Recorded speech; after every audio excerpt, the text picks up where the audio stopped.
Okay, so I think that people are starting to join the webinar. So I think if you all agree, we can start. I would of course like to welcome all of you to our SeaSketch training, which is brought to you by the Move On project as part of Task 2.4 of knowledge sharing and capacity building for ecosystem services methods. So before we start, I would like to very briefly introduce you to the team that will be leading today's training. First of all, my name is Harumi. I am a researcher at the University of Trento, which is based in Italy, and I am part of the leading team of Task 2.4. In this sense, I'm very happy to be joined today by experts from both within and outside our Move On project. I would like to introduce you to Carolina from the Regional Fund for Science and Technology of the Azores, who today is representing the Move On coordination team. And we also have the presence of our project coordination, who is Arthur Gill. So thank you both of you for being here with us today. Second, we also have the presence of Fran Otero from the Atlantic Biodiversity and Sustainability Association and leader of the Macaronesia Anchor project. We're also super honored to have the presence of Will McClintock as researcher at the University of California, Santa Barbara and SeaSketch director, and also of Maria João Cruz from the Blue Azores program.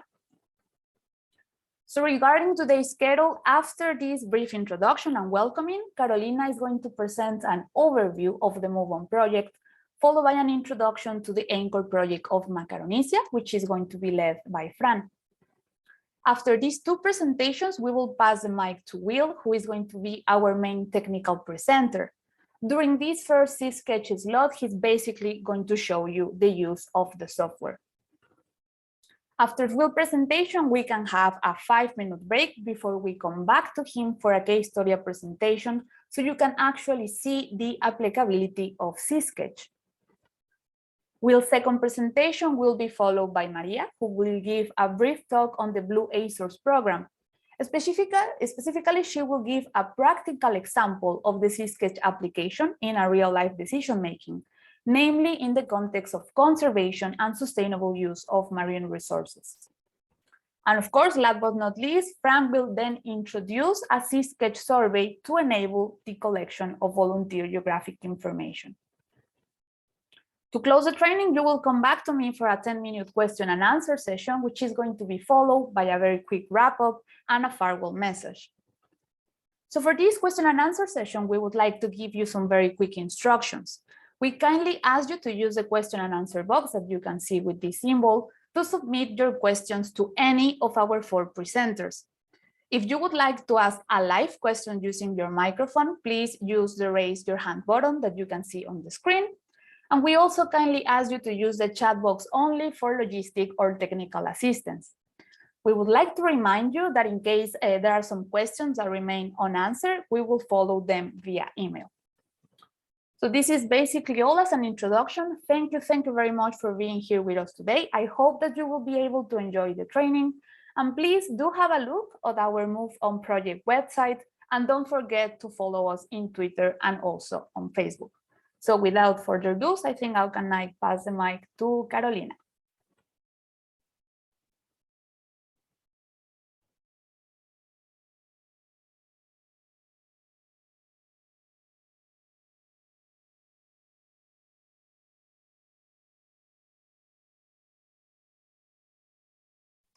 Well, good afternoon. I hope you can see my presentation. Can you confirm? Yes, we can. Okay, yes. Thank you. Good afternoon, everyone. My name is Carolina Parelho. I'm a member of the coordination team of the Move On. So Move On is a project that aims to advance the implementation of the MAES initiative in the overseas of the European Union. The project is strongly linked with the implementation of European Union directives and international commitments that are related to biodiversity and climate change.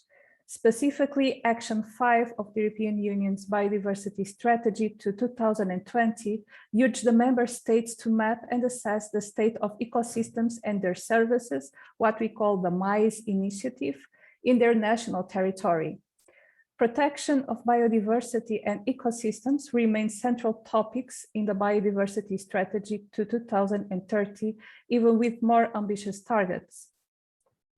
The overseas entities that encompasses the outermost regions and also overseas countries and territories are known for their exceptional high biodiversity value, encompassing diverse ecosystems, often at a very small scale, that provide multiple and relevant ecosystem services that benefit people from a local to a global scale. However, there is still a gap in the implementation of this MAES initiative between the Europe mainland countries and their overseas territories, which has been slowing down the process to preserve, protect, and restore biodiversity on these regions.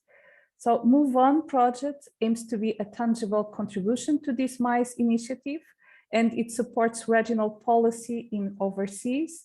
It mobilizes stakeholders and pools resources, collects new data when possible, and demonstrates the feasibility and added value of this bottom-up approach that involves and empowers local actors.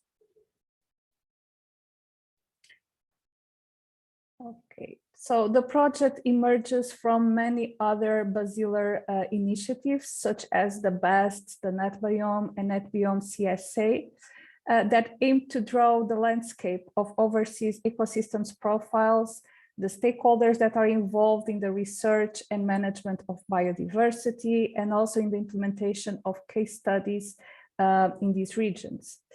The peculiarity of Move On is that it arises from the political interest and willing of members of the European Union Parliament, representing all overseas from Europe, to develop a MAES exercise that was tailored for these regions' specificities and needs. As a result, the European Commission launched in 2017 a call for proposals that funded the MOVE project, that is the precedent project to Move On, and laid the first steps to the MAES initiative in overseas. And later in 2019, it funded or launched a call for proposals that funded the current Move On project. To answer these call requirements, Move On provides a tangible contribution from the overseas to the MAES initiative with the direct involvement of decision makers.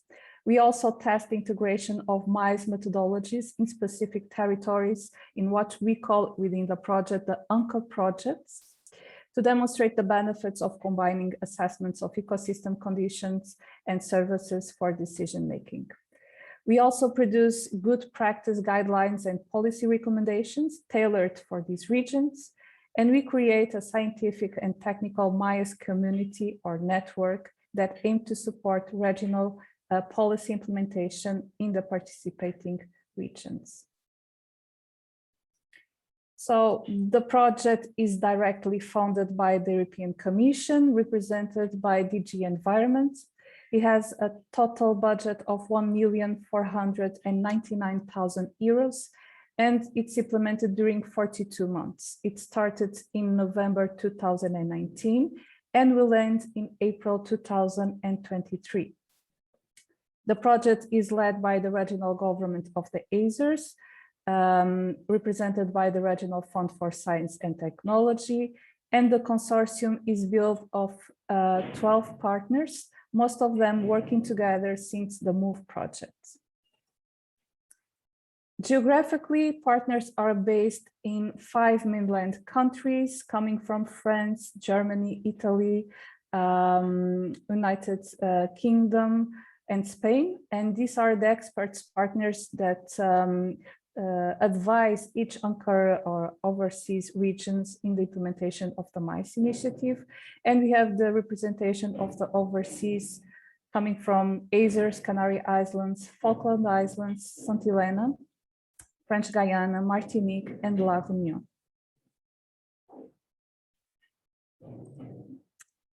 The project is structured into 5 activities. One of them is dedicated to the coordination of the all action and also dissemination and outreach of its results. We have one activity dedicated to the networking. and 3 umbrella activities, that is activity 2, 3, and 5, that are dedicated to MAES methods development and implementation support, the MAES methods integration and implementation in regional anchor projects. And finally, 1 activity that is dedicated to the policy making. Under activity 2, each one of the participating overseas regions is advised on a multi-tiered and flexible ecosystem services mapping methodology, taking into account each region's specific situation and methodological needs. Under this activity, it is promoted capacity building, such as today's event, knowledge exchange, and policy recommendations between regions. Under activity 3, the project supports the development of individual anchor projects that are 4, 1 for the Macaronesia region, 2 French Guiana, in South Atlantic, St. Helena Island, and in La Réunion. And it also provides monitoring tools to assess the MAES progress in these regions, considering specific environmental, socioeconomic, and cultural peculiarities. We have an experienced and dedicated team partners to monitor and advise each anchor project through regular meetings, capacity building, and information exchange. Each one of these anchor projects has its own objectives and its own policy framing, and they address different ecosystem types that range from marine to coastal, freshwater, and terrestrial ones, and applies different MAES methodologies. Just to give you the brief objectives of each one, the Macaronesia Anchor Project aims to develop a marine habitat platform for the Macaronesia region and also to map and characterize marine habitats. And it used a pilot region here in São Miguel, that is Vila Franca do Campo Islet. In French Guiana, the Anchor Project aims to demonstrate the feasibility of a territorial management plan to preserve and promote ecosystem services in the municipality of Montsingri in Tonne-Crans. In St. Helena, the Anchor Project aims making MAES outputs meaningful available for policy and decision makers on the islands. And in La Réunion, the Anchor Project aims to assess ecosystems functionalities on a biocorridor of Marilong Natural Reserve using participatory GIS and participatory scenario planning. One of the tools that the project develops is also the called Move On MAES Barometer. This is a scoreboard that is based on 26 questions that were adapted from Esmeralda project MAES Barometer and covers 7 categories that aim to assess the progress of MAES implementation in each region. So the categories are the status of MAES work, the status of networking and stakeholders' involvement, the resources available on the region, the status of national assessments works, availability of maps, data, and case studies or projects. This Move On MAES Barometer is updated every 6 months and presented annually to the European Commission through the participation of the Move On project in the MAES working group that involves representatives of all European Union member states.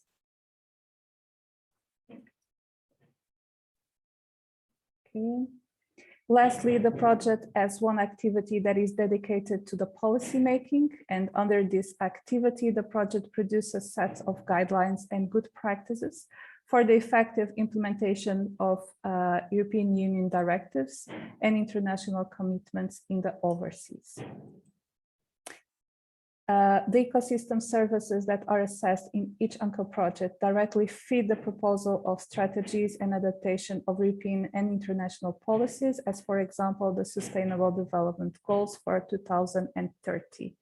From our last report, we provided evidence of a strong linkage and contribution of ecosystem services assessments to achievements of Sustainable Development Goals 15, that is life on land, the 2, zero hunger, 14, life below water, and 11, that is sustainable cities and communities. Under this activity, the project will empower the formulation of policies and commitments from a local to international level, empowering the local actors in the process. Well, I think that, or I hope with this brief presentation, I showcase what is Move On, its objectives and what we are trying to do for the overseas. So in case you have any question, I will be more than happy to answer them. So thank you for your attention. Thank you very much, Carolina, for this very good and comprehensive review of our Move On project. So now I think we can pass to Frank, which is going to introduce you to the Anchor project of Macaronesia.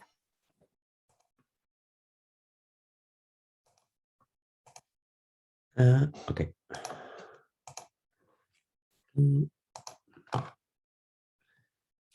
Are you able to see my screen? Okay. Well, good afternoon, everyone. Thank you, Carolina, for organize this wonderful meeting. As previously said, my name is Fran Otero, and I am working for Canarian NGO, de Asociación Biodiversidad Atlántica y Sostenibilidad.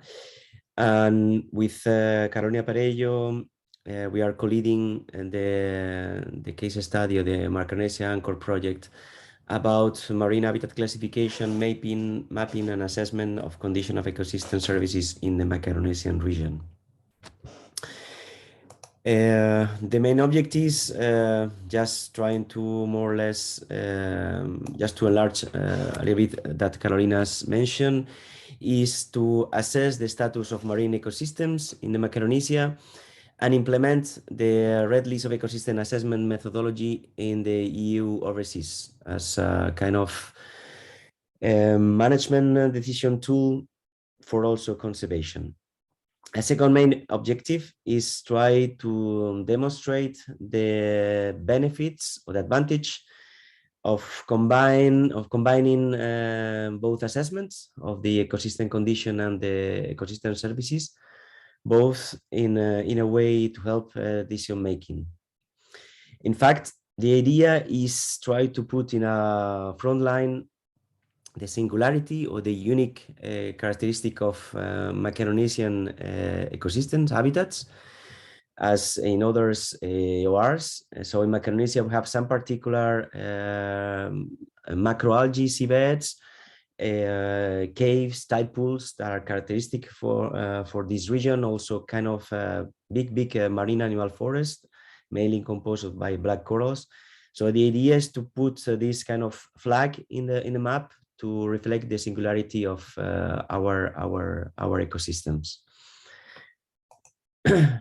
So then the case study is also divided in 4 subtasks, which are correlated with 4 main specific objectives. So the first one is try to create a kind of marine habitat catalog, which include these marine habitats from ORs for Macaronesia. Then we try to do a kind of a marine habitat mapping campaign to characterize and describe a pilot zone, which I will explain later on in my presentation. And coupling with this action, the idea is to develop a small workshop, a capacity building training day, to show this kind of method that we will use to map habitats, and also try to interact with local stakeholders and try to discuss about potential applicability of these kind of actions in each region, in this case, Azores.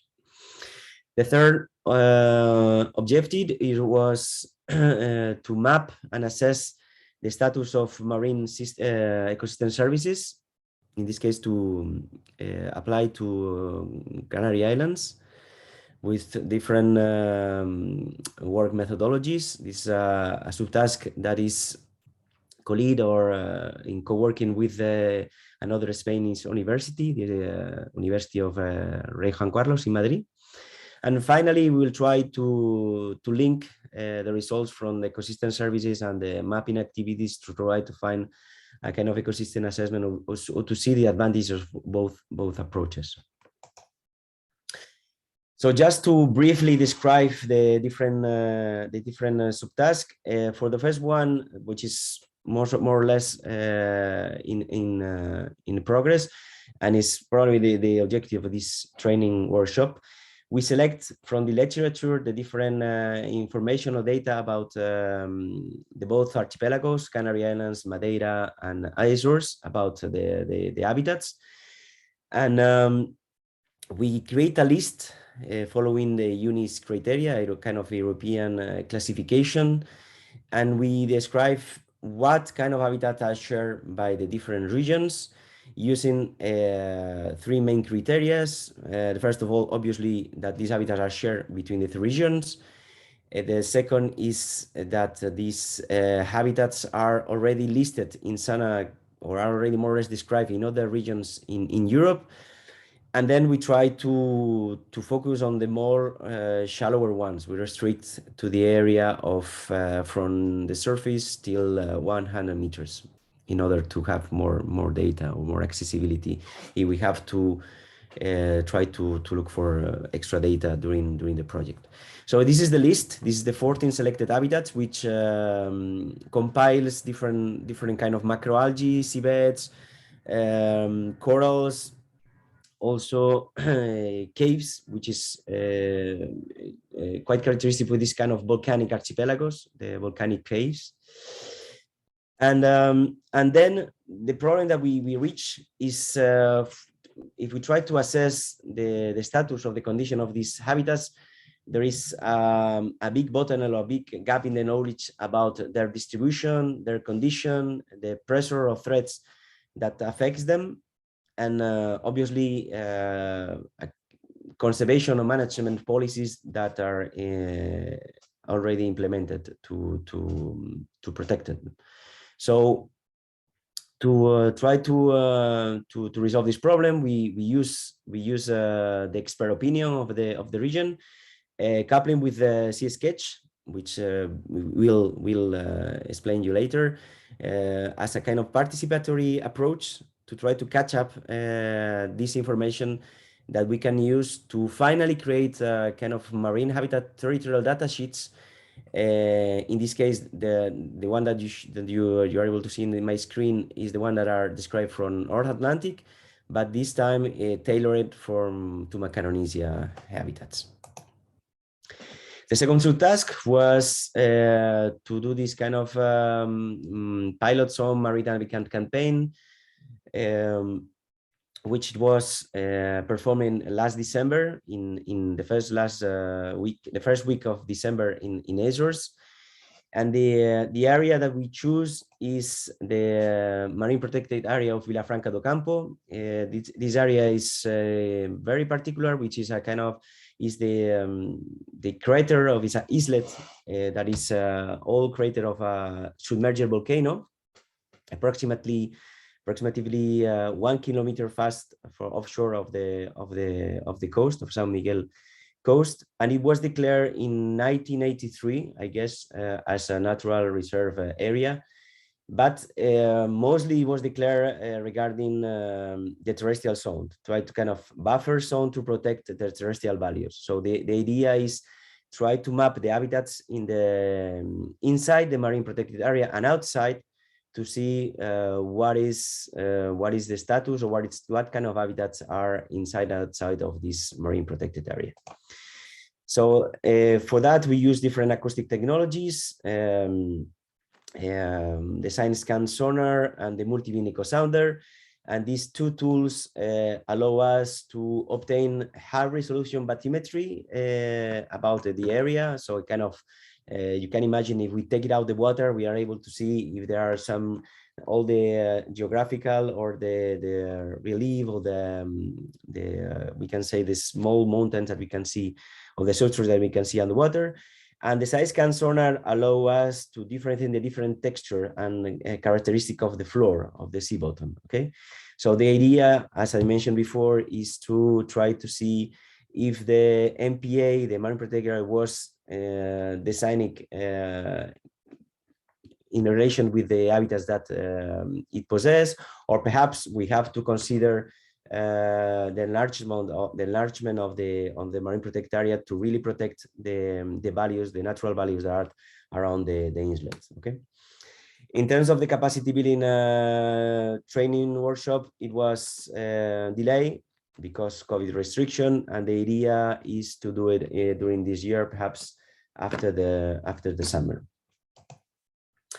In terms of the third subtask about the assessment of different ecosystem services, the task, as I mentioned, is performed with University Rey Juan Carlos, and the idea is to assess 3 ecosystem services associated with seagrass meadows in Canary Islands. This 3 ecosystems is the coastal blue carbon, the recreational value of mostly diving activities, and also the fisheries. What is the value of the fisheries related with or linked with seagrass beds in Canary Islands? So to do that, we'll use to evaluate these ecosystem services. We use an open source software, Invest, which is able to produce different models. We have to input the model with different kind of values, and the Invest is able to generate some scenarios of the current state of this ecosystem services, and also schedule future scenarios in function of this kind of pressure or threats, or the current state of the ecosystems are the same or are worse in the near future. Also, we will use some results that we obtained in the Move Previous project to also evaluate these fishery ecosystem services. And finally, the last subtask, which is not already scheduled, is try to link, as I mentioned before, the marine habitat classification with ecosystem assessment, which will be done using probably 3-4 days workshop, trying to join different actors involved in both activities and try to establish some kind of conservation or management policies, which will be directly transferred to local stakeholders and European Commission. And that's it. Thank you for your attention. I hope it was comprehensible, this kind of big overview about the Macaronesia and Anchor project. Thank you, Harumi. Thank you very much, Fran. I think it was a great introduction to the Anchor project for our participants. And now I think we can pass to the main topic of today's training, which is, of course, the use of the SeaSketch tool. And for that, I'm going to pass the mic to Will. Thanks very much. It's great to be a part of this workshop and join such an excellent crew of folks. Thanks to the organizers for including me. So I'm Will McClintock. I'm at the University of California in Santa Barbara. And for the last 20 years, I've been supporting marine spatial planning initiatives and various projects associated with marine spatial planning through the development and implementation of decision support tools. Back in the day when I started, it was a tool called Marine Map that we used for MPA planning in California. Then about 10 years ago, we launched this application SeaSketch with support from ESRI and the New Zealand Department of Conservation and Marine Planning Partnership of the North Pacific Coast to create this software service, which is available at seasketch.org. And the idea was basically to provide as comprehensive a tool as we found feasible to support marine spatial planning kind of from beginning to end, and specifically to engage as many people as possible, regardless of their technical background. So with a modicum of training, a little bit of background in why one would use this kind of tool, the expectation was this is something that you could use as long as you had an internet connection and a web browser, you could learn how to use this very easily, as opposed to more sophisticated modeling tools or desktop GIS, which could take, quite a bit of training. This was really intended to be a very simple tool, and to be used for visualizing a common data set, right? Basically an authoritative database on things like the distribution of natural features or human activities, right, as map layers, to contribute information about one's values, for example, where one values ocean space for fishing, to contribute ideas for how ocean space might be zoned in a spatial planning process, and then to participate with other users in a collaborative forum so that they could come up with a common vision for, say, a zoning plan. So it's intended to really be a collaboration tool. And as I said, we launched about 10 years ago. So what you're looking at, SeaSketch.org, is 10 years old. And in the world of web software development, that's pretty old.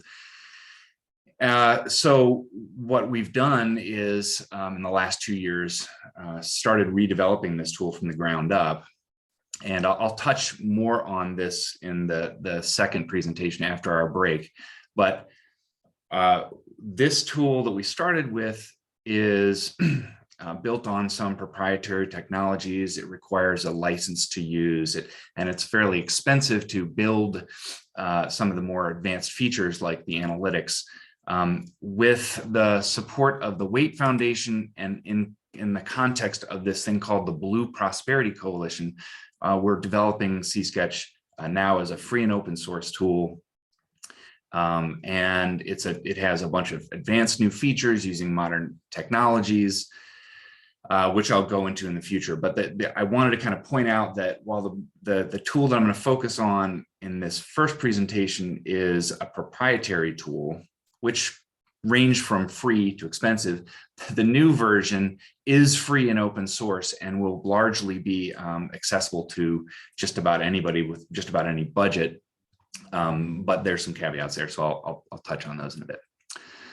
Okay, so what is this thing, SeaSketch? Well, it's a tool that since launching we've implemented in lots of different places around the world for a variety of purposes, and from small research projects to large-scale marine spatial planning processes. This tool is configured to do a variety of things, but essentially reflect the goals and objectives of a planning process specific to a region. Okay, so we've got about, I think, 800 or more projects. Probably, 100 of those are what I would call medium to large scale planning initiatives. Some of those were licensed, and paid for essentially by governments and NGOs to make free to the end user. A lot of them are educational projects for teaching marine spatial planning. Tons of them are just demonstration projects so that people can get a sense of how a tool like this can be used for their purposes. So what I thought I'd do is walk through some of the essential features of SeaSketch, and maybe even show you how a project is built, if I have time, and I think I will. And then in the second half, I'll talk about the Bermuda Prosperity Program that used SeaSketch and is using SeaSketch for marine spatial planning in Bermuda. And then I'll touch on some other stuff, probably the Blue Azores program a little bit too, but I'll leave the majority of that program to Maria Joao, who'll talk after me. Okay, so how do these projects look?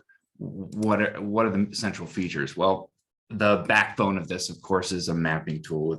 It's used for displaying map layers, and those map data can come from any number of sources. Originally, they might come from government or academia or NGOs, and they're listed here in kind of what I call a data layer tree.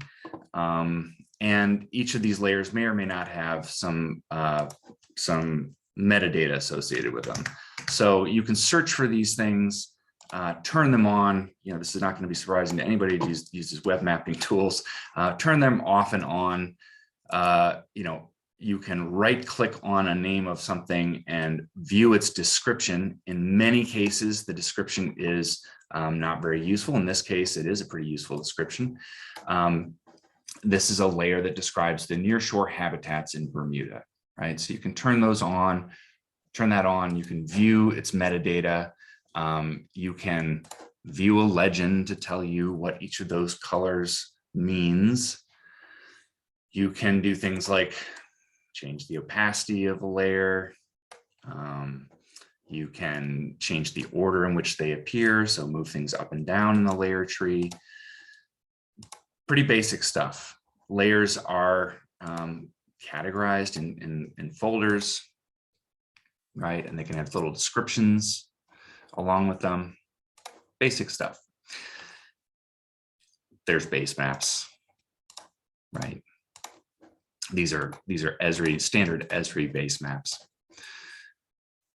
So inevitably what we find in a planning initiative is that we don't have all the data we need, and some of those data that we need can be collected by way of surveying experts or surveying stakeholders. So a really common exercise is to go through and build a survey that asks people to identify places that are used for various purposes. So obviously, if you're creating a marine spatial plan with protected areas, for example, and those protected areas are no-take zones, you're going to be displacing fishers from those no-take zones, right? If they're fully protected, you're not going to have fishing inside.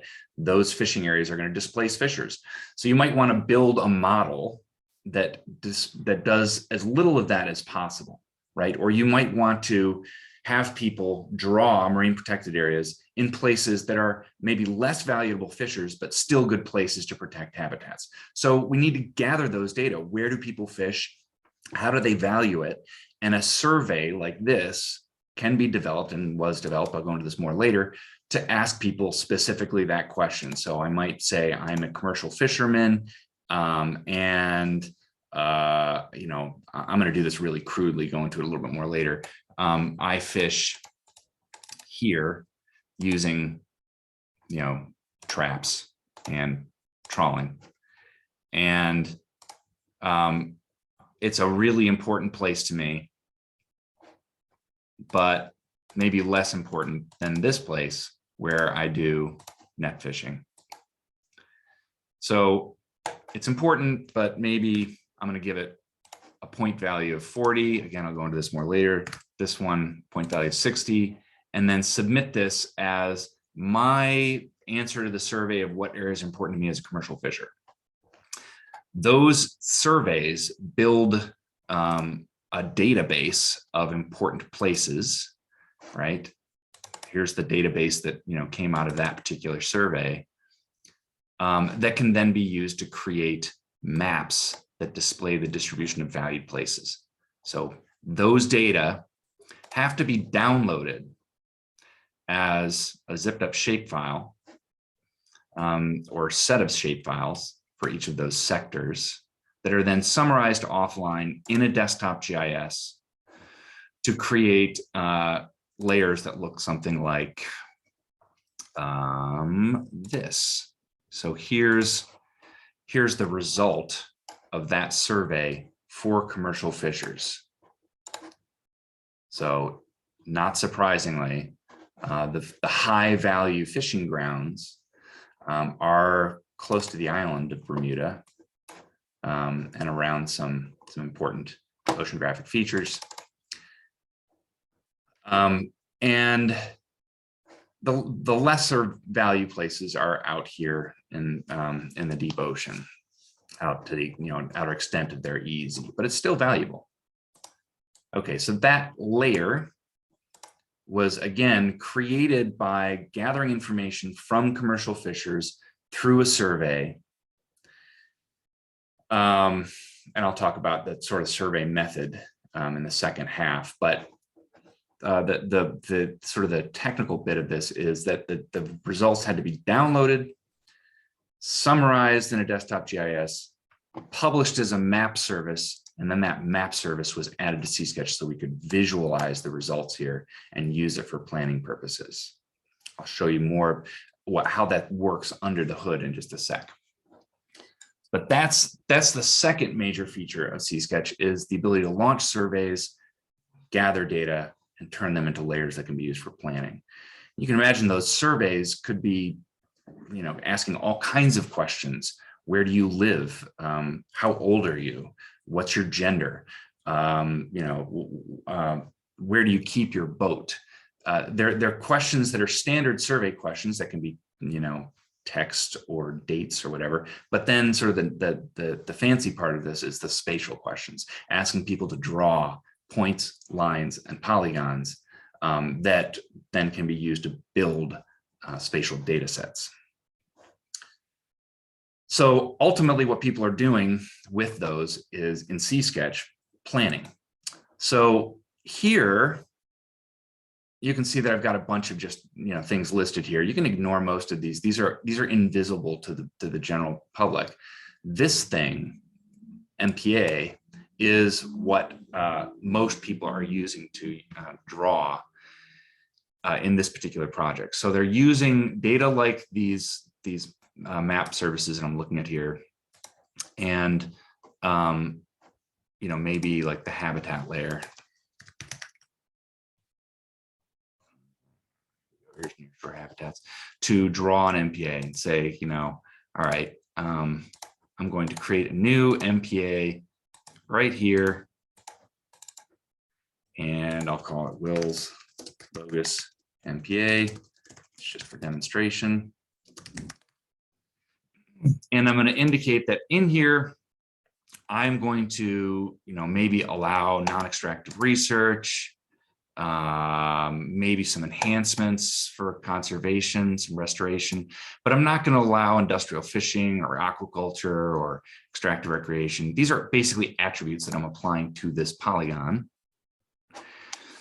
And then I'm saving it in my plan. So this is a private place for me to create plans and assemble plans into collections so that nobody in the world can see this. I can just play around and draw things willy-nilly and experiment, basically. Once I've drawn something, I can run a report. So these reports that I'm running, in this case, are running in a proprietary software package called ArcGIS Server. But they are triggering analytics that are written by a programmer in my lab, right? So only people in my lab can create the analytics that then are run when you draw something like this, and that create a report like what we're seeing here on the right. So the report, in this case, there's a overview tab, a human use tab, an energy tab. Each of these tabs has some sub-reports like the size report. Here's a protection level report, and it's got a bunch of information in that report. I'll go into all these reports in the second half when I'm talking about this particular process in detail. But each of these reports depends on some analytics that are written in Python and published as an analytical service, a geoprocessing service, written by somebody in my lab. So this is where my lab engages a lot with planning initiatives, is in understanding the goals and objectives of a planning initiative, and then encoding in SeaSketch reports that will help users draw plans and evaluate them based on those regional goals and objectives. It's also, because these reports have to be written by somebody in my lab, it is one of the bottlenecks for actually developing projects like this and making them cheap and accessible to anybody in the world. We've only been able to do this about 100 times in the last 10 years. And so that's one of the reasons why we've redeveloped SeaSketch from the ground up. And I'll go into some of that detail later. Reports. So I've shown you three features: visualizing map data as map services, collecting data as through surveys, drawing zones and analyzing zones using reports, and then the final sort of bit in this tool is the collaboration tools that center around these forums. So forums are just places where you can post a message And then anybody with access to that forum can see the message. They'll get an email that says, hey, somebody's posted a message. They can click a link in that email and be brought into the forum and see what people are talking about. So this is actually a live project, and these are forums that are locked down to specific groups, right? So a steering committee, a science committee, fisheries group, a staff group, an administrative group. All these are private to a certain number of defined users. I'm not going to go into all of these, but I'll show you one that I created just 2 hours ago. And if you can see that there's a little tag here that says that Will McClintock created this message 2 hours ago, and I wrote something. This is for demonstration purposes. I've attached a plan. Okay, so I'm going to turn off this plan and turn on this set of plans, which is a network of MPAs. They're actually all just demonstrations, but there's a map bookmark here. You can see that when I posted this, I was looking at this particular map view, right? So essentially what I did was I started by, let's just reset this map a bit. I'm going to turn off these layers.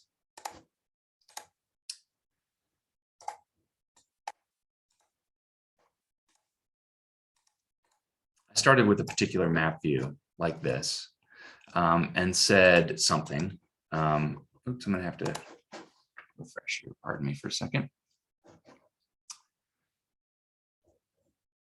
So I said something here like, here's an idea. And I attached some plans, right? So I'm going to attach this one that I drew earlier. And I click this to show, the map bookmark. Let me zoom in a little bit more to make this a little more obvious. And I could have had,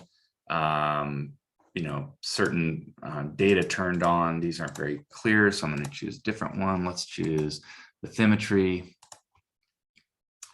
So here's some bathymetric layers, and I'm going to change it to, let's say, this guy. So I've got my map set up. I've written something. I've attached a plan. I could also draw a polygon and highlight a particular place, right? And then hit reply. And what I'm doing here is I'm building a discussion about this particular place with this particular plan with this particular bookmark. So you can go through and just kind of click through the discussion forum. In this case, it's just an administrator's forum. And view the map bookmarks, view the plans that people have drawn, and then if you want, copy those plans to your own My Plans tab. And here, I'm going to zoom to this so we know what we're looking at here, and then edit them. So again, in this way, if you're having a conversation with multiple people, you can iterate through the development of a plan, change the boundaries, change the attributes, and eventually, come up with, as I said earlier, a common vision for how ocean space is zoned. So there's I won't go into a lot of detail about this particular project, but that's not the one. Barbuda. It's the one that I wanted to show you. So the reason why those forums are so cool in my mind is because they provide a paper trail, if you will, for how plans are developed. And this is my favorite example. This is Barbuda, right? So tiny island in Northeast Caribbean. Project that I was involved in early on. This was actually the first real SeaSketch project. And what we're looking at here is the OpenStreetMap base map, right? So this thing, and you'll see that on the OpenStreetMap map, there are these ocean zones: Goat Point Sanctuary, 2-foot Bay Sanctuary, Codrington Lagoon Reserve, and Low Bay Sanctuary. You might ask yourself, how did those zones come to be, and why are they sitting in OpenStreetMap? Well, part of the answer to that is in this forum, which you can see was last posted on the last activity was on October 4th of 2013, so 9 years ago, where a bunch of fishermen got together and created these plans. So this is an open forum. Anybody could go here and go through here and follow this conversation, but you'll see that I, myself, and Chad Burt, who's the lead developer in SeaSketch, were sitting in a meeting with SeaSketch projected on a screen. And we were essentially recording people's ideas and thoughts. So one of the first thoughts was, we need a sanctuary up here called Goat Point Sanctuary that needs to be needs to be closed to fishing. Okay, so this was the visualization at the time. It was just there were no data that we were looking at. Somebody just said, I know this is a good place for fish to breed and grow bigger, so we should close it to fishing. And then, you know, the conversation evolved and people started talking about different places. So this one was one that Devin Warner proposed down here in Palestar. At the end, you know, there was a vote to, you know, close certain places or keep them open, and people recorded their names. But the bottom line is, this forum is a place where you can go and find out exactly who created these sanctuaries, that some of which were signed into law, others which were not. So great for kind of revealing to stakeholders that they, you know, their participation in planning was meaningful, that their ideas were incorporated into the final zoning plan. And of course, in a place where there's very little enforcement capacity, that sort of demonstration of meaningful participation is essential for compliance in the regulations associated with these plans.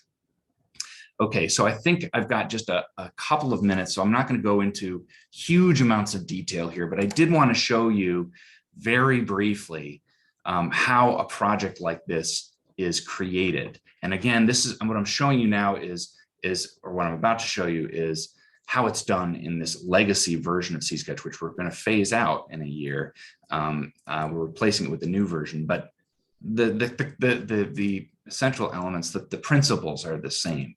It should be easy enough for somebody to create a new SeaSketch project, define a particular place. Let's say we're going to do it over in Portugal, and we're going to call it Will's Bogus MSP project, Portugal. Define a few essential features, add some layers, data layers that could come from any number of services, or any number of places, but they're added as map services. So for example, one might go to I'll just grab some data from another project. So here's a project that has, let's use these EEZ boundaries. Not that one, but this one. Yeah, okay, so here's some EEZ boundaries as a map service. I'm going to go in and add that to my new project. Oh, and look, it has all kinds of stuff in here, but I really just want the global EEZ boundaries. So I'm going to use this one. So I've added the data to my project, which is in this case just the EEZ boundaries for the world.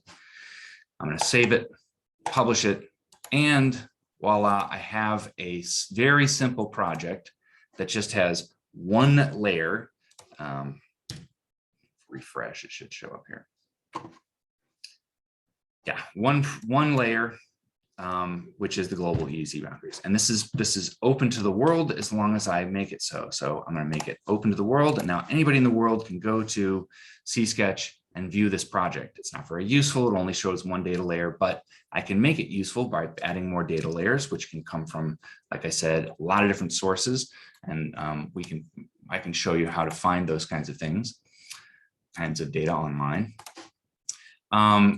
We could create a sketch class, which is a kind of thing that people draw and analyze like MPAs from scratch, or we can use some templates like this one. So this is actually, I'm going to call it, rename it MPA, just MPA. I'm going to allow anybody in the world to draw it. I'm going to let me just make it super simple here. Now that I've created this thing and let anybody in the world draw it, it exists. In this project with this URL, one can just go in here and draw an MPA like we did earlier. Indicate the allowed uses, save it, and analyze it. So the reason why I'm whipping through this very quickly is because I want to emphasize that good marine spatial planning to balance sustainable uses of ocean resources, to protect vulnerable ecosystems, to reduce user conflict, that is an urgent problem, right? We need good marine spatial planning. And the only way that it's going to happen at a very large scale is for us to have tools that are very quickly and easily built and deployed to engage the largest number of people as possible. Just within 3 minutes there, I was able to build a SeaSketch project. Granted, it's very simple and it doesn't have any real fancy analytics, but it is a tool that now anybody in the world could start using to draw perspective MPAs in Portugal. So I'm going to pause there, stop there, so that we have a moment to take questions if you've got them, or I can invite my panelists to weigh in here. But this is the essential. These are the essential elements of SeaSketch, the legacy tool that's been around for 10 years. And after the break, I can tell you more about the Bermuda context for which it was used. Okay, Will, thank you very much. I think it was a great introduction to the platform. And one of the things that I think we like the most is that it's really participatory. So please, everyone that is following us, have a look at SeaSketch.org and try to get familiarized with all the tools that Will has presented to us. If you agree, then we can have a 5-minute break and we can meet again, probably at 3 minutes past 3 for the people that is following in the Azores, Carolina.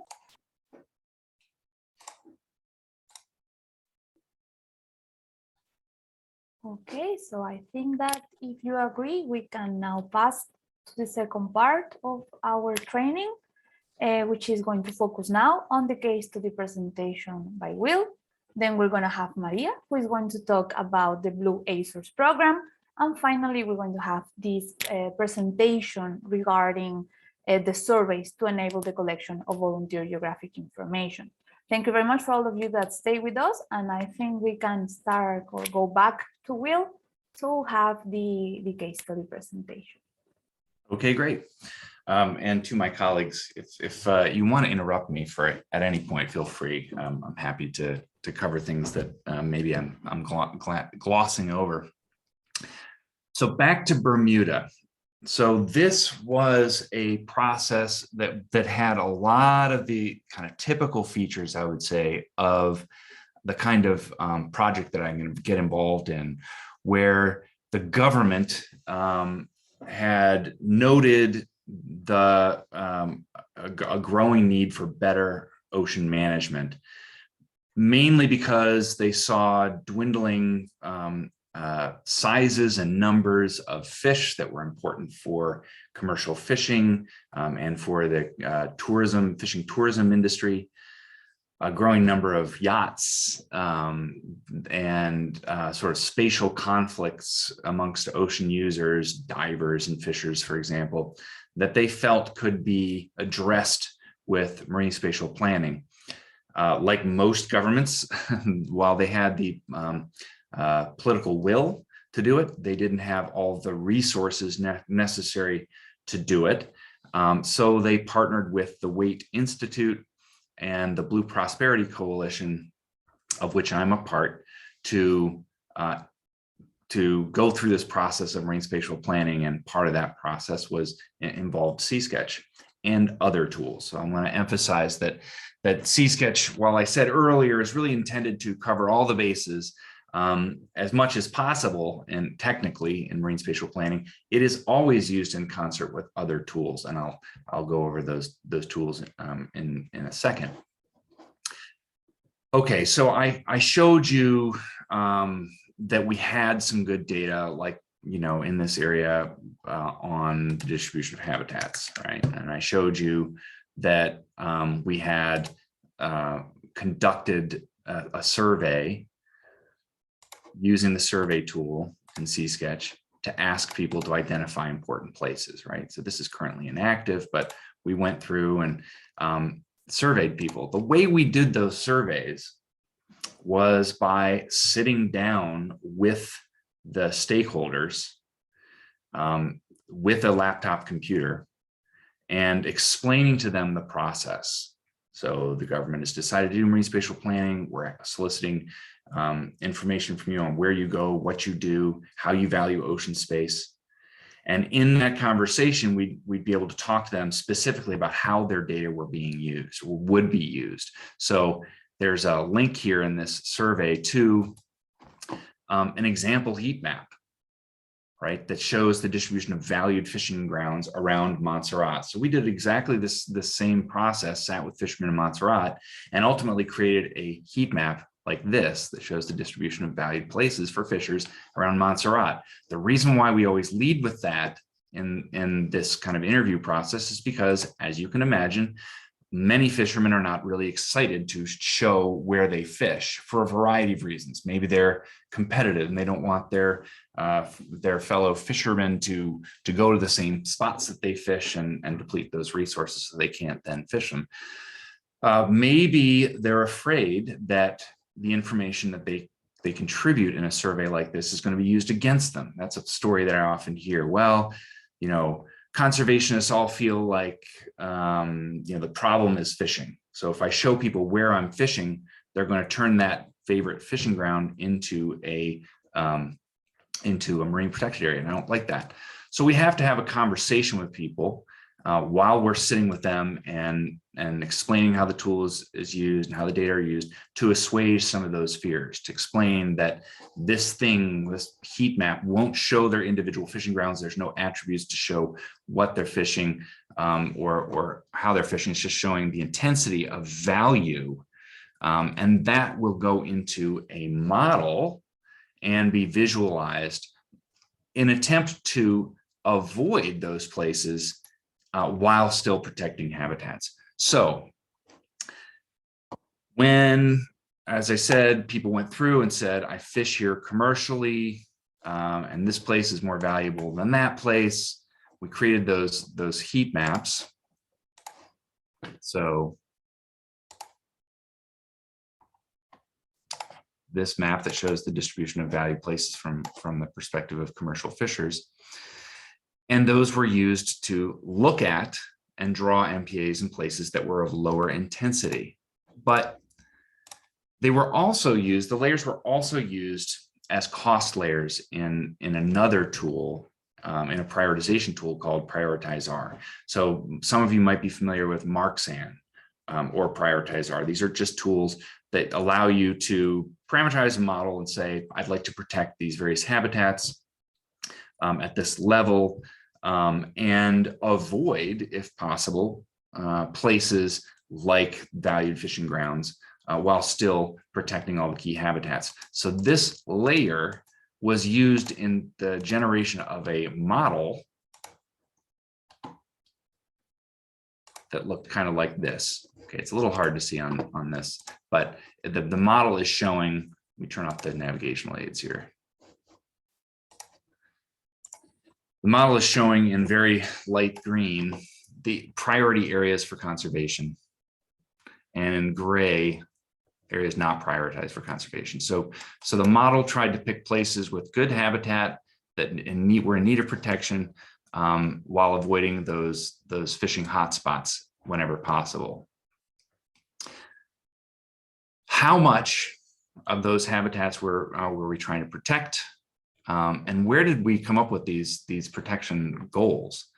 Well, that came out of the initial phases of the process, where a group of 25 or so stakeholders who were in a steering committee developed this document, a document that describes in great detail the principles, goals, and objectives for Bermuda's Marine Spatial Plan. In there, they describe, what habitats they want to protect, how they want to avoid displacing fishers and all that kind of stuff. And those goals and objectives that are described in this plan, or in this document, were then encoded in these reports. So remember, I drew this thing earlier and I ran this report. All of these reports reflect the goals and objectives that were defined by the stakeholders in that committee and then codified in that plan. So one of the things they said they wanted to do was protect 20% of their EEZ in no-take marine protected areas, which they're calling fisheries replenishment zones. Everybody's got different terminology. And they wanted to follow IUCN categorization. So this report tells the user, me in this case, that based on the uses that I'm going to allow in here, which is just, this isn't coded very nicely, but restoration activities and non-extractive research, based on those activities, this thing has been categorized as a strict nature reserve, or IUCN category 1A. So this group has decided full protection could be category 1A, 1B, 2, or 3. And in some cases, they're going to allow high protection. So categories 4, 5, and 6 could be acceptable, possibly. And all of this is described in this report. Again, a report that's meant to reflect the goals and objectives specific to Bermuda. I could have, instead of just drawing this willy-nilly here, I drew it pretty randomly. I could have decided, you know what, I'm going to really take the advice of this model and draw a marine protected area here. And I'm going to allow the same sort of activities. Can't remember what they were. Okay, so in this case, I'm using a prioritization model as a reference layer, and then I'm drawing and evaluating this MPA using what's usually referred to, or often referred to, as a geodesign approach. So drawing and analyzing, and then going back and saying, well, that's not quite right. I want to modify those boundaries a little bit to capture other stuff. I don't know what.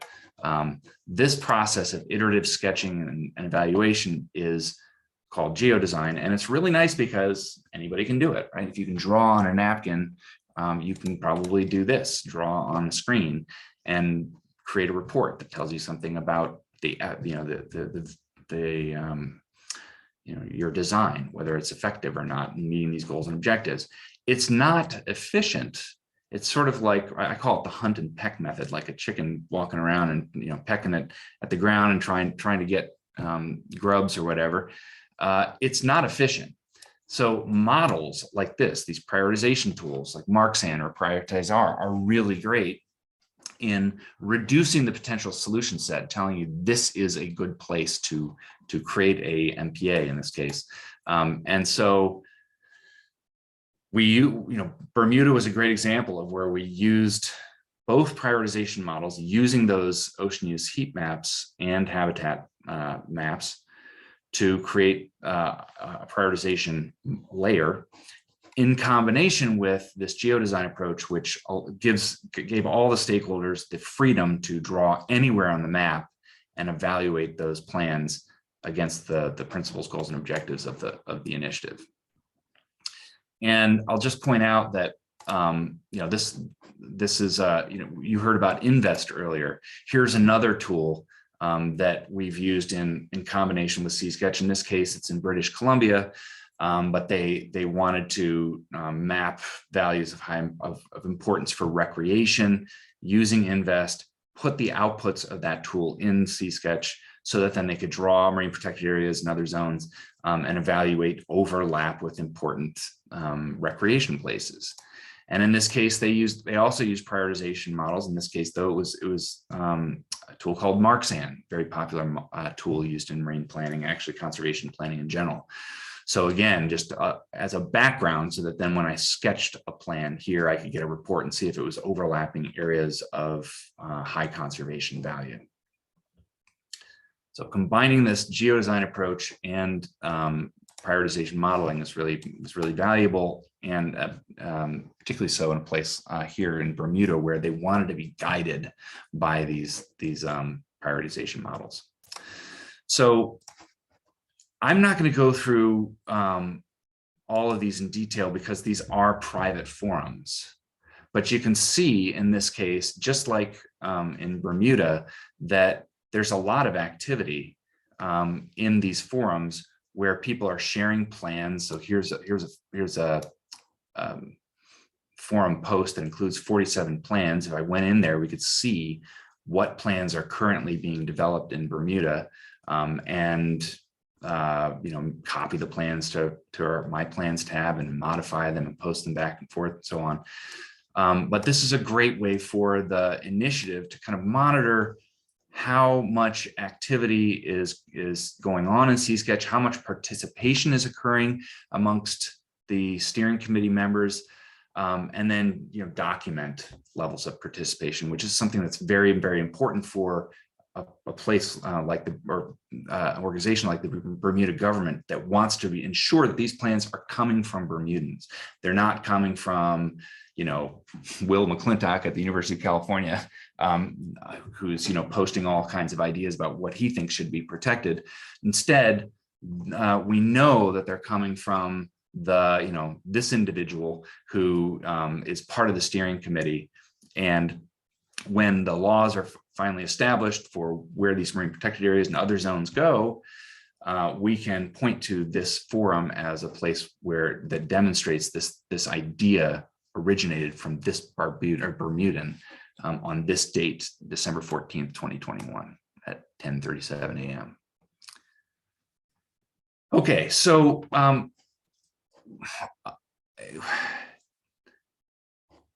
what I want to do now is just tease you a little bit with the new tool. So I'm actually going to jump away from the Bermuda example and show you something that pertains to the project that you're going to hear next from Maria Joao. But it is, as I said, we're developing the new tool SeaSketch, which just internally is called SeaSketch Next. It's going to be called the same thing, SeaSketch, in the future, but internally we're calling this version SeaSketch Next.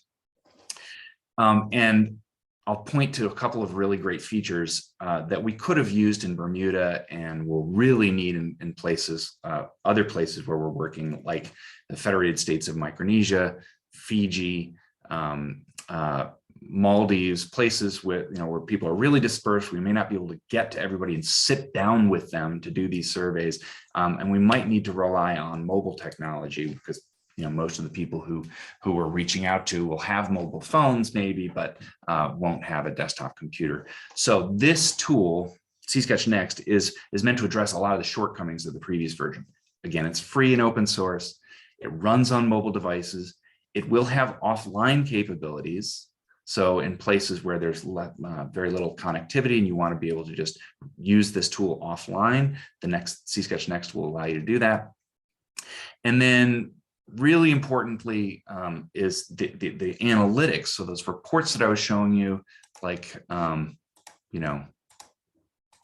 this thing, these reports will run in a serverless architecture that is very low cost, so you won't have to pay for server space, and will be something that has an API, so open to other developers to create these reports. We won't just be relying on my lab to create these reports. And they'll run, because they're so low cost, they could basically run in perpetuity. So anybody in the world will be able to set up a SeaSketch project, create surveys, create analytics and analytical reports, add their data. The data can come from a number of different sources. They might even just be hosted on SeaSketch without using, say ArcGIS Online to host services. So the new version is really, it's got a lot of features, and I just wanted to show you a little bit of how it looks. This is the survey tool that we're currently using in the Azores. What I didn't mention is that we do have multilingual capabilities. So in this case, we're flipping between Portuguese and English. That's a big step up from the previous version, which, let's see if I can hear this one, where we can view the interface in Devehi if you want, but questions that we're asking have to be both in English and Devehi. In the new version, we'll actually just be able to switch, as I'm doing here, between that's Maldives, between English and another language. In this case, maybe I'll show you that because it's kind of fancy. In this case, we're switching between English and Devehi, and that's fancy because this is read right to left instead of left to right as in English.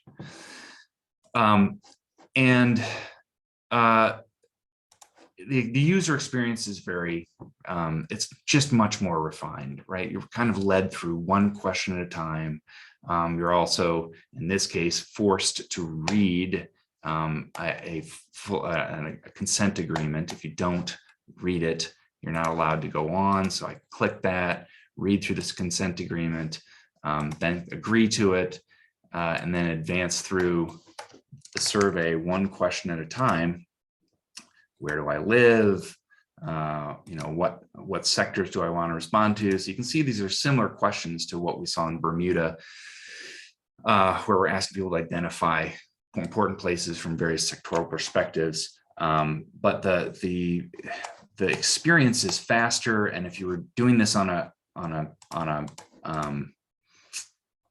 phone, you'd find that it actually works. There are also really important validation tools built in. So if you know anything about GIS, you'll know that this is an invalid geometry, right? You can't analyze it. It's sometimes called a bow tie, but it's overlapping. So if you try to create something like that, SeaSketch next will say, it's invalid. What is an invalid shape? Well, this will tell you what an invalid shape is. So you got to fix it. Okay, I'll fix it. I'll draw it better. Now it's better. And I'm done drawing.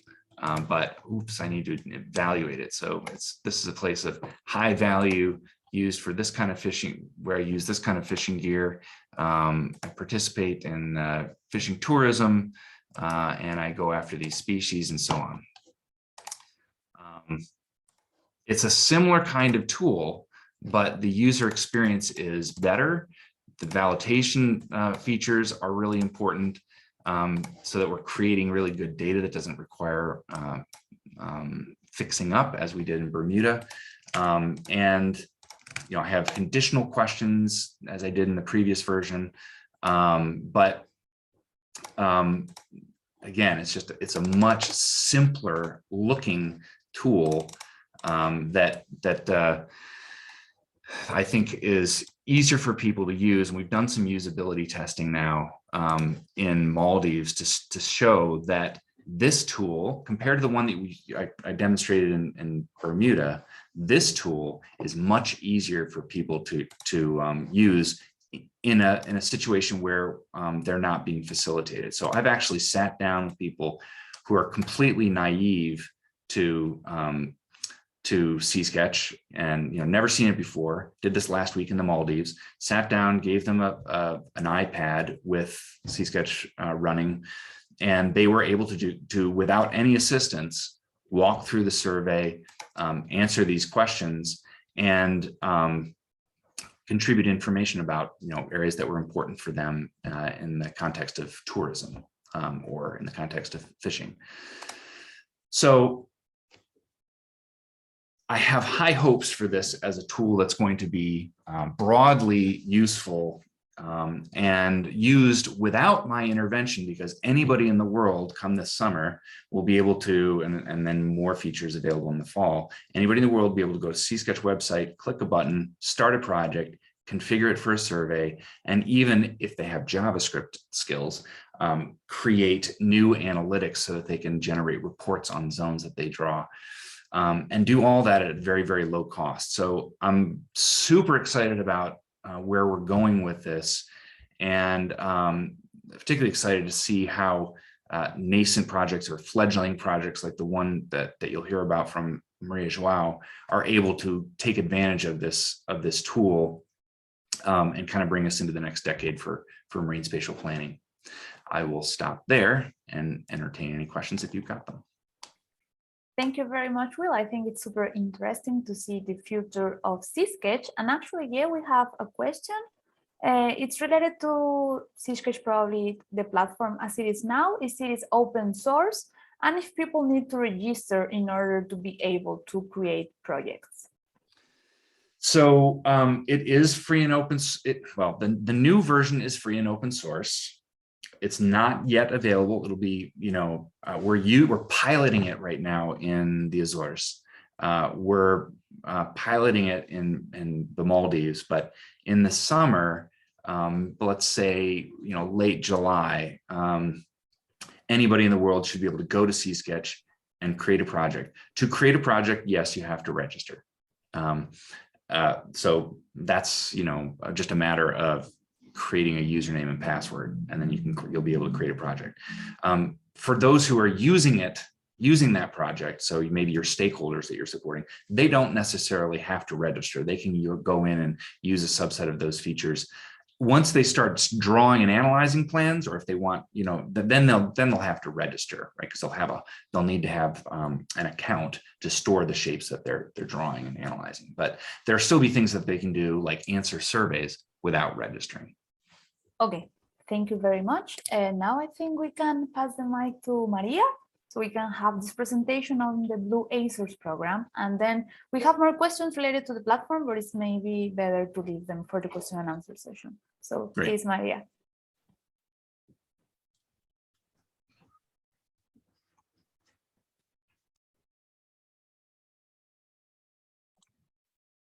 So I think you can see the presentation, correct? Yes, it's working perfectly. Okay, great. So good afternoon to all, and thank you for organizing this training. My name is Maria João Cruz, and I work as a project manager for the Blue Source program. The Blue Source program is focused on the conservation and sustainable use of the Azores Sea, creating new avenues for the sustainable economic development of the region. This program was created in 2019 as a partnership between the regional government of the Azores, the Ocean Azul Foundation, and the Waite Institute, with a vision to protect, promote, and value the blue natural capital of the Azores. In September 2021, the regional government of the Azores committed to increase the area to be protected to 30% of its EZ until 2023, anticipating the international goals to protect 30% by 2030.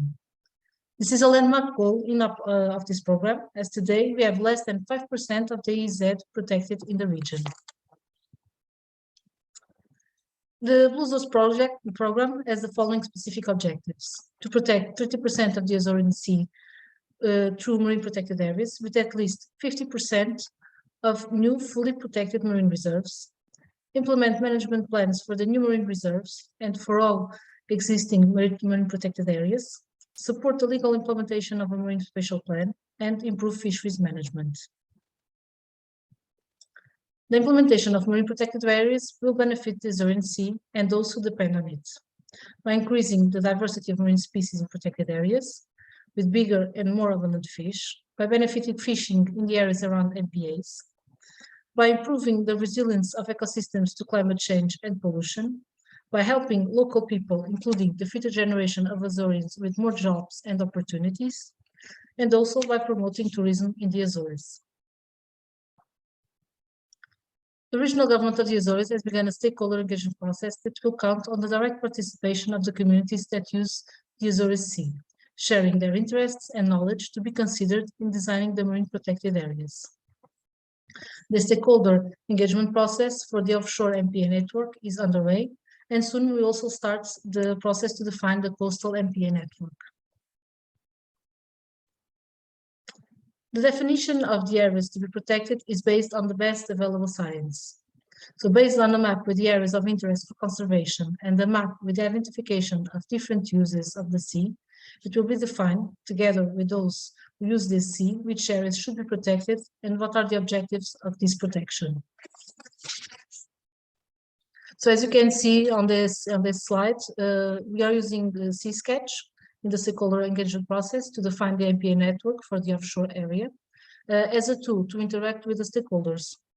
So through this mapping platform, the stakeholders are able to visualize the areas of interest for conservation that were already defined and to integrate their opinions and concerns. This information will then support the creation of several scenarios to support the definition of the MPA network. So, as Will already showed you, we are also using the SeaSketch tool to make accessible to the public ocean use surveys that will complement and deepen the existing scientific data, helping to complement the information regarding the activities that take place in the coastal areas of the archipelago. So through this, the stakeholders can select the ocean use sector that they associate with, draw the shapes in the locations, and assign point of value for each shape. The information collected by the survey will then be worked and transferred to maps, island by island, which will indicate the most important areas for fishing, but also areas considered important for tourism or recreational activities. So together with the stakeholders, a preferred scenario for the MPA network is going to be defined and proposed to the regional government, then decide. Also, a new legal framework for the MPA is being developed to facilitate the management of this network in the future. Finally, we believe that to disentangle economic growth from marine degradation, conservation has to go hand in hand with education, with science and economy.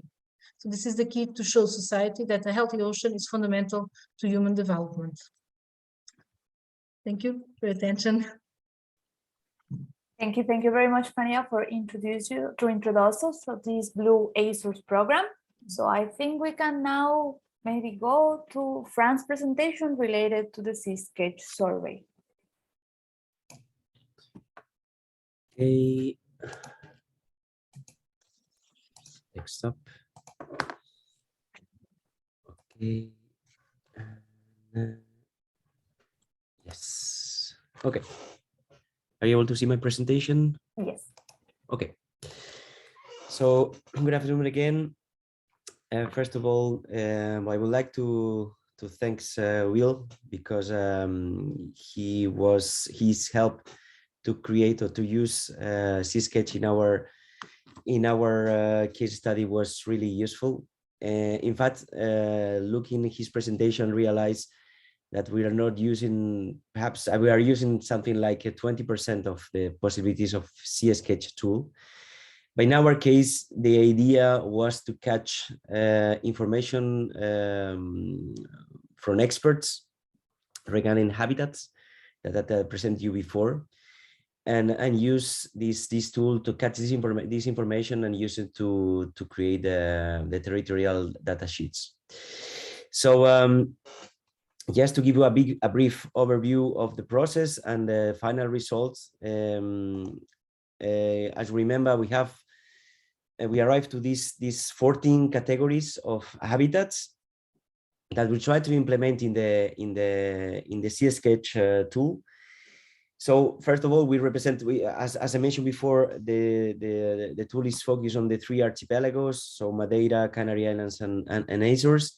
Here you can see the link to the project. I will probably refresh you at the end, and probably Harumi can put on the chat afterwards, just to be available for you if you want to participate.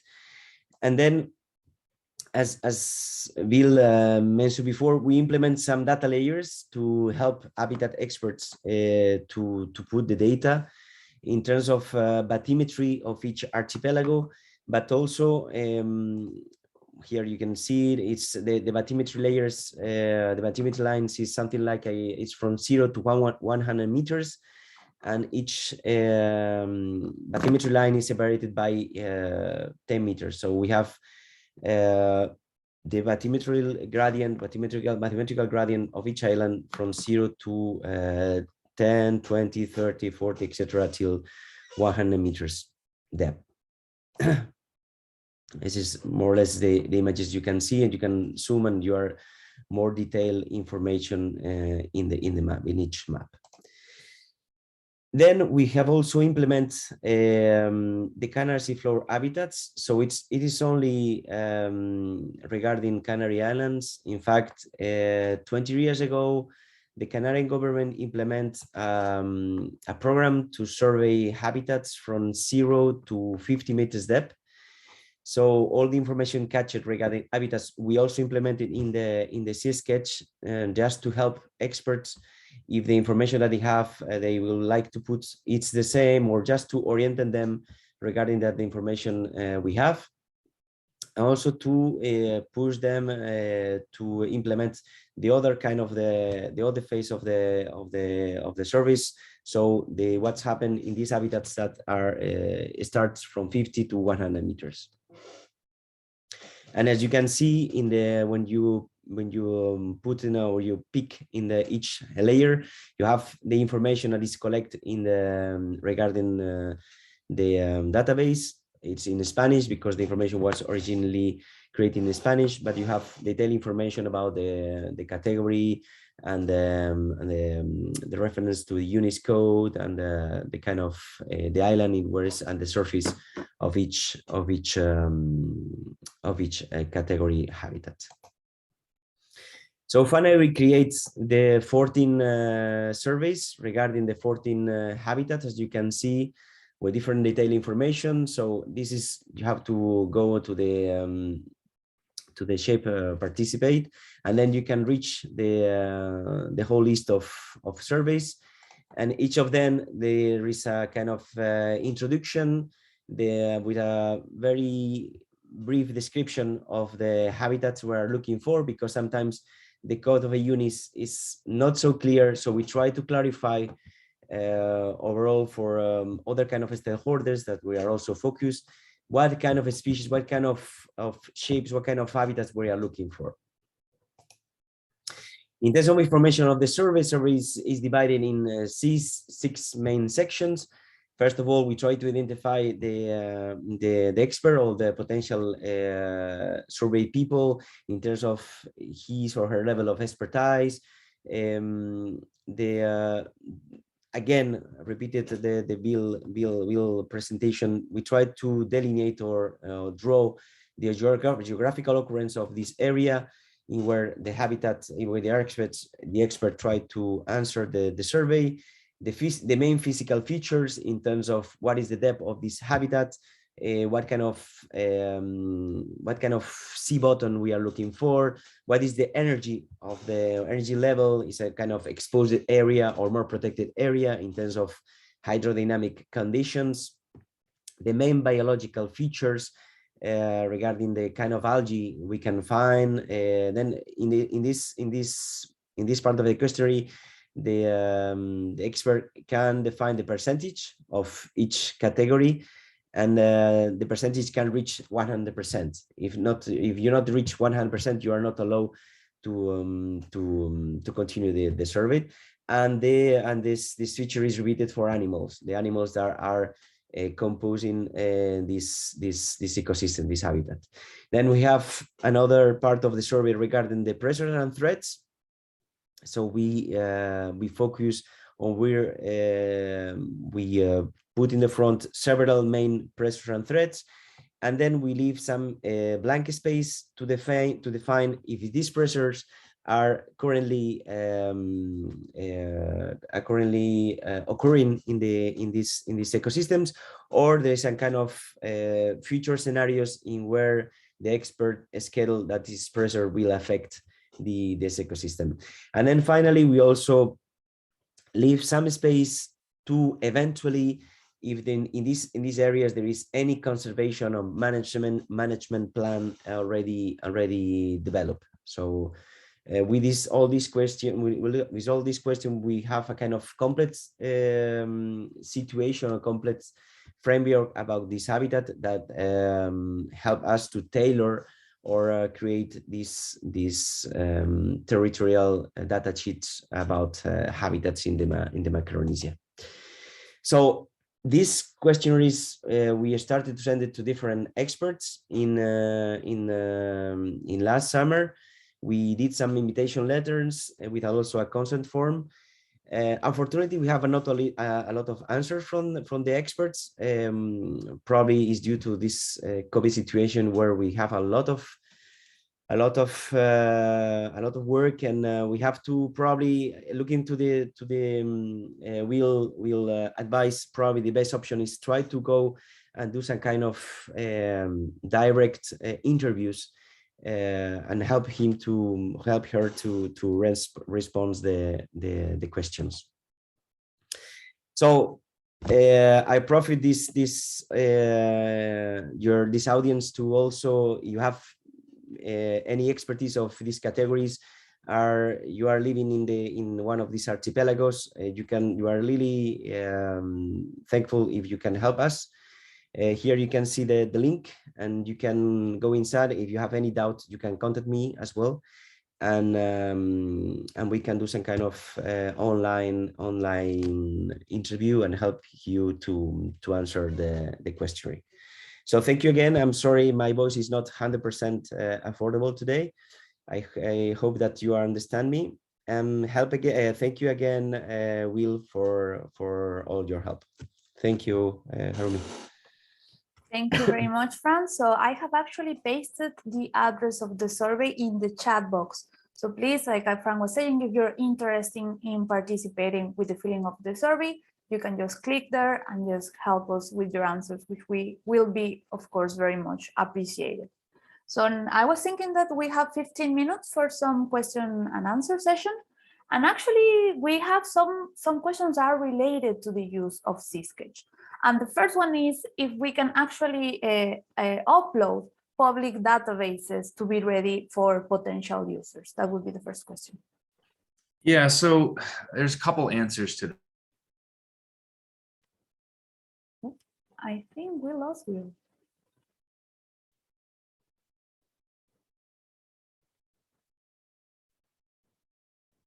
Okay, sorry, we are having a little technical difficulty. Let's see if, okay, now you're back. Great, yes. Hey, sorry about that. My internet connection is unstable, apparently.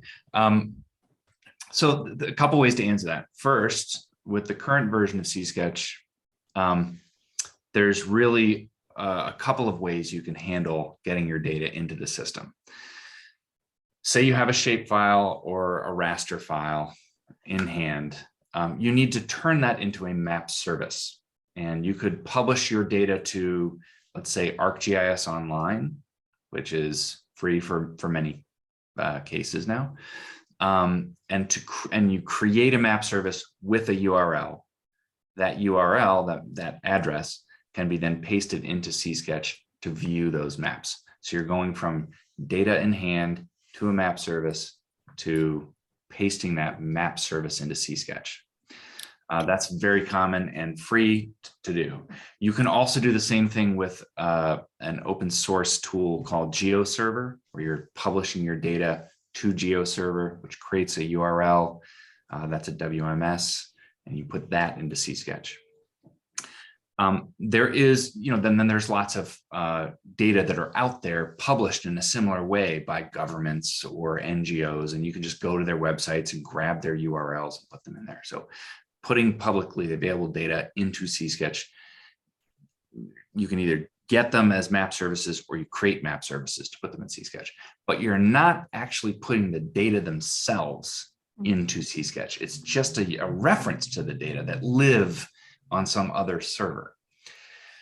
With SeaSketch Next, that changes a little bit. You're still putting in map services into SeaSketch. The map services can come from a wider variety of sources, including Mapbox style sheets. So Mapbox is another tool out there that you can use to create map services. And so in that case, you'd be uploading data to Mapbox, creating a service, and then referencing that Mapbox service in SeaSketch. And then finally, there's also going to be the ability to actually upload your data to SeaSketch and have it hosted on SeaSketch. That will be a limited kind of capacity situation. You might upload a shape file and stylize it simply in SeaSketch, create symbology for it that looks nice, and then the data live in SeaSketch. You can also reach out to services that exist, pull down the data into SeaSketch, change the symbology. So you're grabbing, for example, data from Protected Planet or from Protected Seas, or you're grabbing it from NOAA or something, and then you're putting it in your project, the actual data, changing the way it looks and keeping it in SeaSketch. So all that's, I know that's a long answer, but the short of it is there's lots of different ways to get data into SeaSketch, and those ways will get even more flexible with the new version. Okay, well, thank you very much. We also have another question in our question and answer box, which is, can you assign in SeaSketch different weights or costs, for example, in terms of environmental, social, or economic?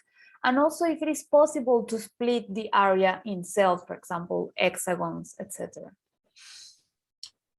Yeah, so in response to the first question, so you could assign weights to something that you're, let's say, in the case of defining which areas are most important for fishing, you could say, apply these 100 points, similar to what you saw Fran present, or a different method. You can assign weights to a set of polygons that you're drawing, or an individual polygon. And you do that sort of weighting in a survey. The survey could also ask you not just where you go and what you do, but what areas do you want to protect? And then you could say, apply weights to those places to protect. It is not the SeaSketch, the current version, legacy version of SeaSketch is not intended to, or we've never actually developed it to do like a multi-objective trade-off modeling kind of exercise. It could be done. It could be done, but we've never actually done that. In the new version with this open API for developing analytics, and the infrastructure that we're developing with this custom geoprocessing framework, which is very powerful and extensible, that kind of trade-off modeling where you're applying different weights and costs to different sectors and looking for an optimal plan, that kind of analysis definitely can be done or could be done, but it would take a couple, 3 months of software development to create that analytic. That's the short of it. We can now do that thing much better than we could have with SeaSketch, but we don't yet have plans to do that, but I'd like to. Okay, thank you very much. So we have also a question related to this evolved version of SeaSketch, which is related if it would be possible to see the analysis, to visualize the analysis differently, maybe to engage non-technical participants of this participatory mapping process, or it would be the kind of same visuals that you are using for the current SeaSketch version? The visualizations will be different. There will be some similarities, like the kinds of visualizations I showed you will be possible in the next version. In addition to those kinds of visualizations, there will be some built-in tools for example, generating the heat maps from surveys. So instead of having to download the data and visualize them, or create the maps in GIS and then publish them as map services, you'll actually be able to, as an administrator of a project, run those heat map analyses and present the results to users. So visualizations in the form of maps and analyses in forms of maps will be easier in the next version.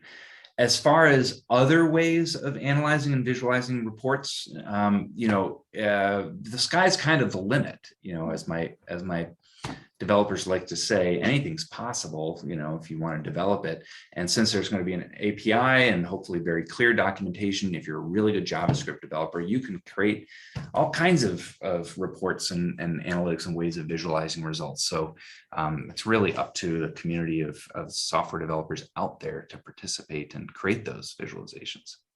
Okay, thank you very much. We also have a question to Maria.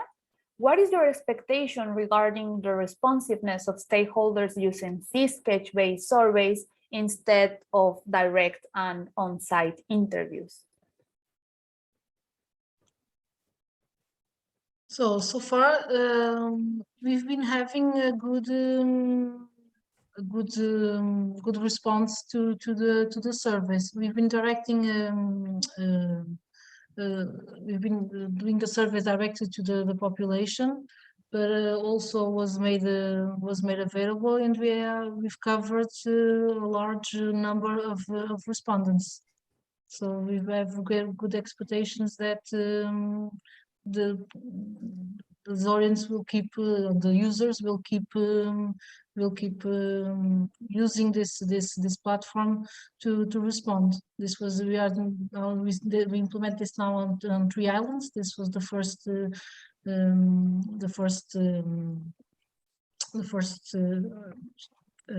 sorry, my English is running. So the first islands were Corvo, Flores, and Santa Maria selected, the first group of islands. Now we are moving forward, but we've made a large campaign to advertise this, and people are getting more familiarized, and I think we'll have a very good response to this. So can I add a little bit to that, Maria Joao? I think definitely. Well, I mean, I think it's a great question because it's an intriguing question because we haven't had a chance to yet solicit feedback, unfacilitated feedback, right? But I think that there's real potential for there, particularly because we're using the new tool. And I'll just share my screen so that you can see what I'm talking about.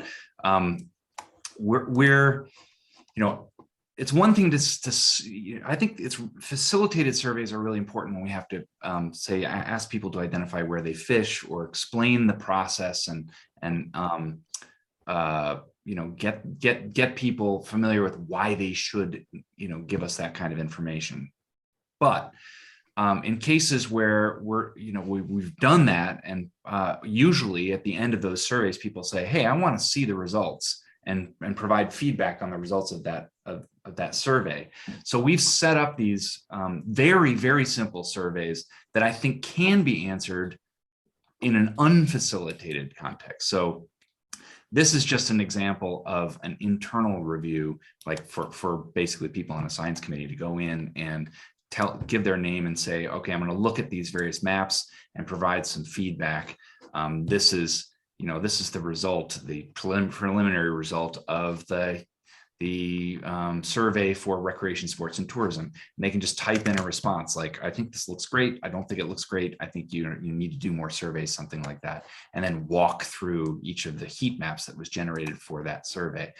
So we're doing the same thing in Maldives. Here's a really, really simple one, which I think anybody in the Maldives could answer if we just send out this URL over social media.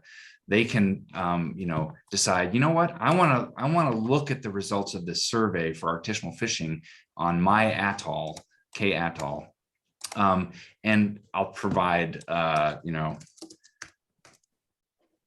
few short answers and just look at the results in SeaSketch and say, okay, I'm really familiar with this area. It looks really good to me. I'm going to give it a score of 5 out of 5 stars. Or, it really doesn't look that great. It's missing something. I'm going to give it 2 stars.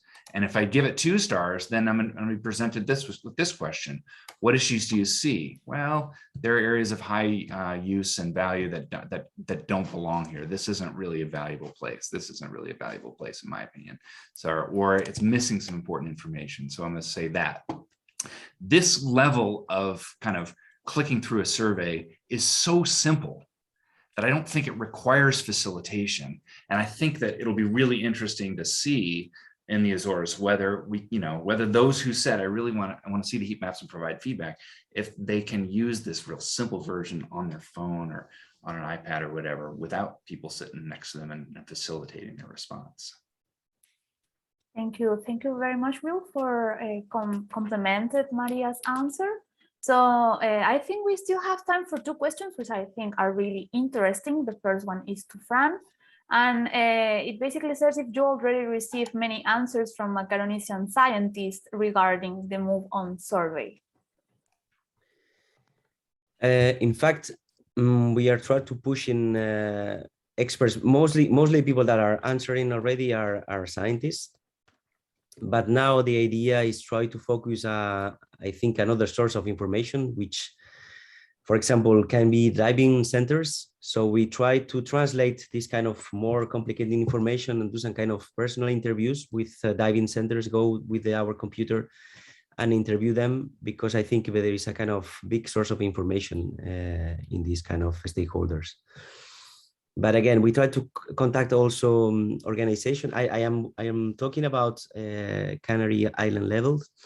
We try to discuss with policy makers and administrations, but again, they have plenty of work and they are not able to answer our questionnaire. Even I think it's quite simple. We try to do some kind of very straightforward information. If you go and just put some kind of draw lines and ticks is easy. Then if you have more information, obviously you can fulfill with other kind of information. But if not, it's quite forward. We try to do something that it can be resolved in 5 minutes maximum. So yeah, but unfortunately, in our times, it's not easy to catch these people. And yeah. Yeah, Frank, can I ask a question of you? Yeah. So are you saying that really the reason why they need to be facilitated interviews is because people are busy, they've got stuff going on, and they're just not motivated to answer the question unless you're sitting with them? Technically, it's simple, but they just need someone there motivating them to answer the survey. Otherwise, they're going to ignore it. Is that right? Yeah. Okay. Yeah. In fact, the biggest issue is we try to do something. Habitat mapping, it's even me. I used to go on the field and try to describe the maps using different kind of tools, But we try to transfer to these people that is not the same work. The objective of this survey is try to have a kind of try to put in the front line that the habitats in Macaronesia are different from the north. I don't know, for example, North Sea. So this service can allow us to call the gate of European Commission and say, oh, look, in Canary Islands or in Madeira or in Azores, we have a kind of different landscapes that should be protected, should be preserved. And in a parallel way, there is a kind of a lot of ecosystem services that are correlated with. So this is a kind of different approach, but probably it's our fault we are not able to transmit this spirit of this service. But yeah. Okay, I think this is the big issue. Thank you very much, Fran. So I think we can finish with these questions and I will do a very quick wrap up. And this is for you, Will, and it's related to how can designers of these geospatial applications best embed public participation within the technology, for example, SeaSketch? How do you think they can enhance the participation of stakeholders? Can you repeat that? How can how can designers of this geospatial application best incorporate participatory processes within this kind of technology? How can designers incorporate this kind of participatory technology? I'm not sure how to answer that.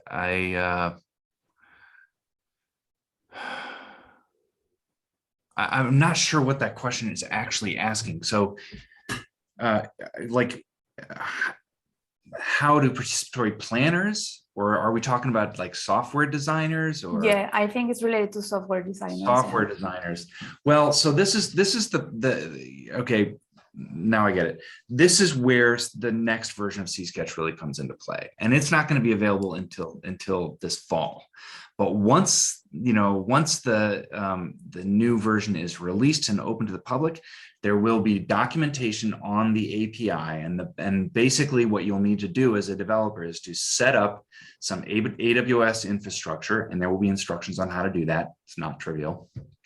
Then there will be some templates that you can use to do some simple kinds of analyses of your data. So you can download those data and using your knowledge of JavaScript, modify those reports and analytics, those geoprocessing services, and then contribute to a growing library of reporting reports and geoprocessing services to then customize your own project.